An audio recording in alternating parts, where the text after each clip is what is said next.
Bueno, mi hijo se llama Luca, tiene 4 años y medio y tiene parálisis cerebral.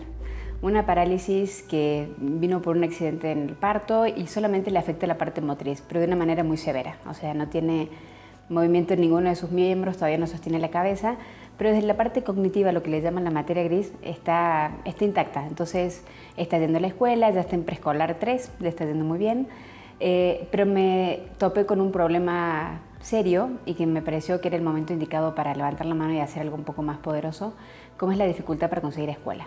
A ver, me enfrenté al hecho de que muy sueltos de cuerpo, muchos directores de escuela te dicen que no tienen lugar o no tienen cupo o no hay espacio. Mi hijo, en el caso particular de él, tiene una sombra, una terapeuta ocupacional que lo acompaña para que él pueda comunicarse y pueda hacer las clases igual que un niño estándar. Y una sombra generalmente ocupa un lugar que podría ocupar un niño que paga. Me tocó ir básicamente a escuelas privadas, porque también buscaba escuelas que estuvieran cerca de mi casa, porque es muy complicado trasladarlo con su silla de ruedas y demás. En otros lugares la respuesta más clara fue que para la secundaria sí, pero en la primaria no, lo cual suena hasta insólito porque ¿cómo hago para que llegue a la secundaria si no pasa por la primaria?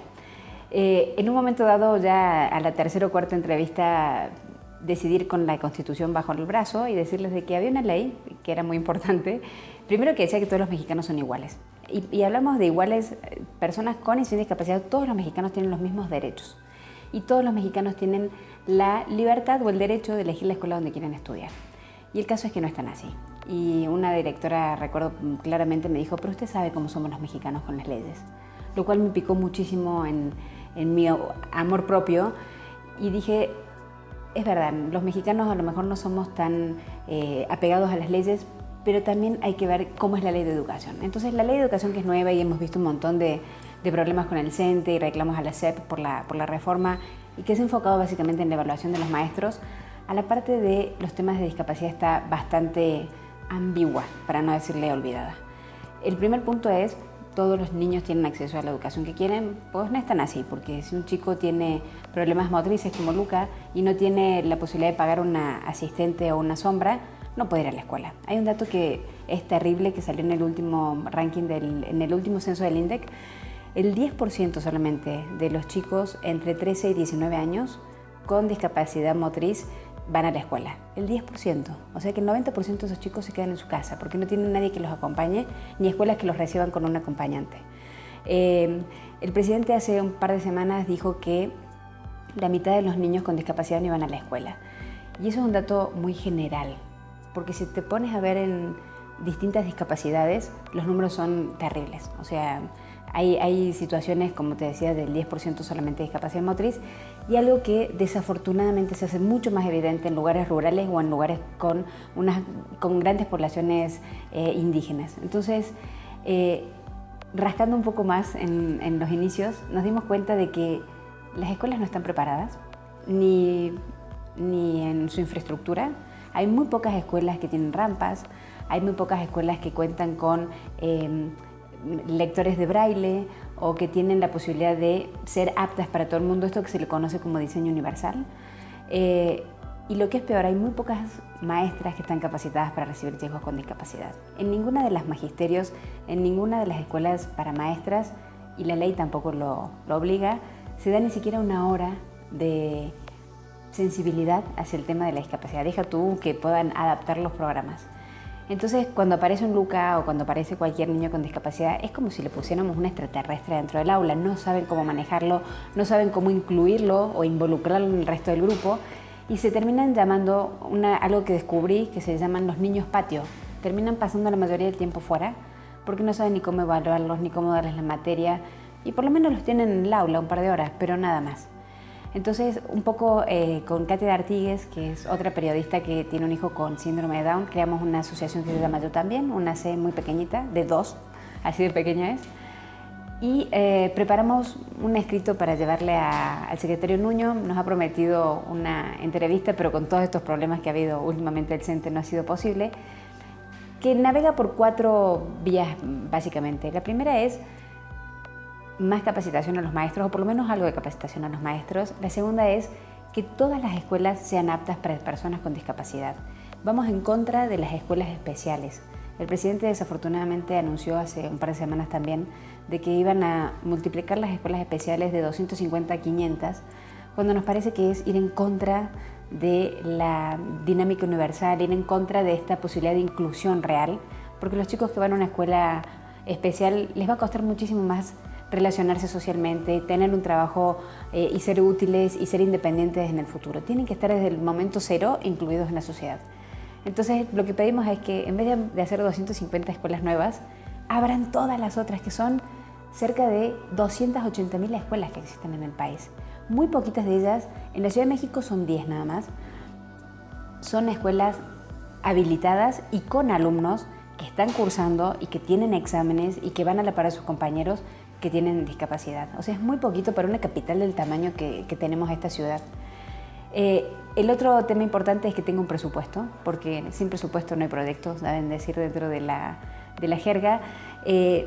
Con la reforma educativa también muchos de los presupuestos para educación especial se aunaron a otro presupuesto que había para etnias y para sobre todo involucrar a chicos de origen indígena en las escuelas. Entonces, de un presupuesto que teníamos de este tamaño se hizo más chico porque hay que compartirlo con otros temas. Entonces, tampoco se está pensando en eso, no hay una actualización de los materiales, no hay un censo, y eso es central. El INEGI hizo en su último censo del 2010 muy vagas las preguntas también. Es muy difícil detectar si había niños, qué grado de escolaridad tenían, qué grado de discapacidad. La SEP particularmente no sabe, hoy por hoy, cuántos alumnos con discapacidad hay en sus aulas, qué discapacidad tienen, qué necesidades requieren en particular, qué pasos propios necesitan esos chicos o qué apoyo especial necesitan. Entonces estamos hablando también de que la SEP primero tenga un censo, que sepa cuántos hay. Después vamos a ver todos los que no van, estos 90% de discapacidad motriz que no van. Y también empezar a vincularlo con otros ministerios, como puede ser Sedesol, para chicos que realmente necesiten apoyo extra. En familias de escasos recursos, un hijo con discapacidad es igual a tener triates, o sea, en costo de energía y en costo de dinero y en costo de traslado. Entonces estamos buscando un poco hacer una modificación en esa, no crear guetos, ir hacia algo mucho más moderno, hacia una inclusión total, de que ninguna escuela tenga pero ni la posibilidad de decirte, me voy a fijar si tengo cupo, tiene la obligación de recibirlos. Empezamos a buscar casos internacionales, Alfredo, y hay uno que me pareció particularmente increíble, que es Italia. Italia es el único país europeo que tiene prácticamente 99% de inclusión educativa. Y no hicieron nada más que cumplir la ley. Se pusieron súper severos con las escuelas. Escuela que no recibía a una persona con discapacidad y que era denunciada por la familia, y escuela que se cerraba, del tamaño que sea, del nivel socioeconómico que sea, del prestigio que sea. Entonces se volvió una ley con muy buenos dientes y todas las escuelas empezaron a recibir obligatoriamente a los alumnos, porque incluso las escuelas especiales se cerraron, porque son muy caras de mantener, requieren de personal mucho más intenso que una escuela estándar. Y los cambios fueron increíbles. En solamente 3 años se triplicó la cantidad de personas con discapacidad que empezaron a ir a la escuela. Entonces me encantaría poder compartir un poco de esa historia de Italia en México. Se tienen que hacer muy pequeñas modificaciones y se tiene que sobre todo tener la mente abierta para ser más modernos al respecto. Estamos hablando de 6 millones de chicos con discapacidad entre los 3 y los 18 años a los que estamos tratando de impactar con esta oportunidad que esperemos nos dé el secretario de Educación. Creo que es muy generacional, o sea, creo que nos faltan por lo menos como 20 años, aunque parezca muchísimo, de generaciones y generaciones de chicos saliendo de escuelas estándar para poder insertarse laboralmente en cosas que realmente hagan falta, porque también vemos que hay muchísimas escuelas donde les enseñan bordado y ya nadie compra bordado, o les enseñan panadería cuando ya nadie... Tiene que haber una coordinación perfecta entre las necesidades del mercado y las oportunidades que pueden dar estas personas con discapacidad, porque hay una falta de talento enorme. O sea, vemos ranking de Manpower diciendo que hay muchas compañías que no consiguen los empleados que requieren. El talento está en todos lados, el talento está en cada una de las personas que nos rodean. Solamente es encontrarle el camino para que pueda seguir desarrollándose. Pero creo que el punto número 1 es que estudien todos juntos, porque si no, mañana no van a poder trabajar todos juntos. Y la normalidad de tener a alguien con discapacidad al lado tuyo tiene que ser natural, ¿no? Tiene que ser muy sencillo, Porque si las escuelas están habilitadas, las empresas van a tener la obligación de estar habilitadas también para poder recibir a personas con la discapacidad que sea. Y me pasó una cosa bien interesante esta semana. Con esto de que Luca va a empezar la escuela, estoy buscando software para que él se pueda comunicar de alguna manera. No habla tampoco. Entonces me fui hasta Microsoft. Llegué a las oficinas de Microsoft en Santa Fe para ver si tenían software que pudiera comprar. Y me atendió una secretaria en el front desk, ciega, Alicia.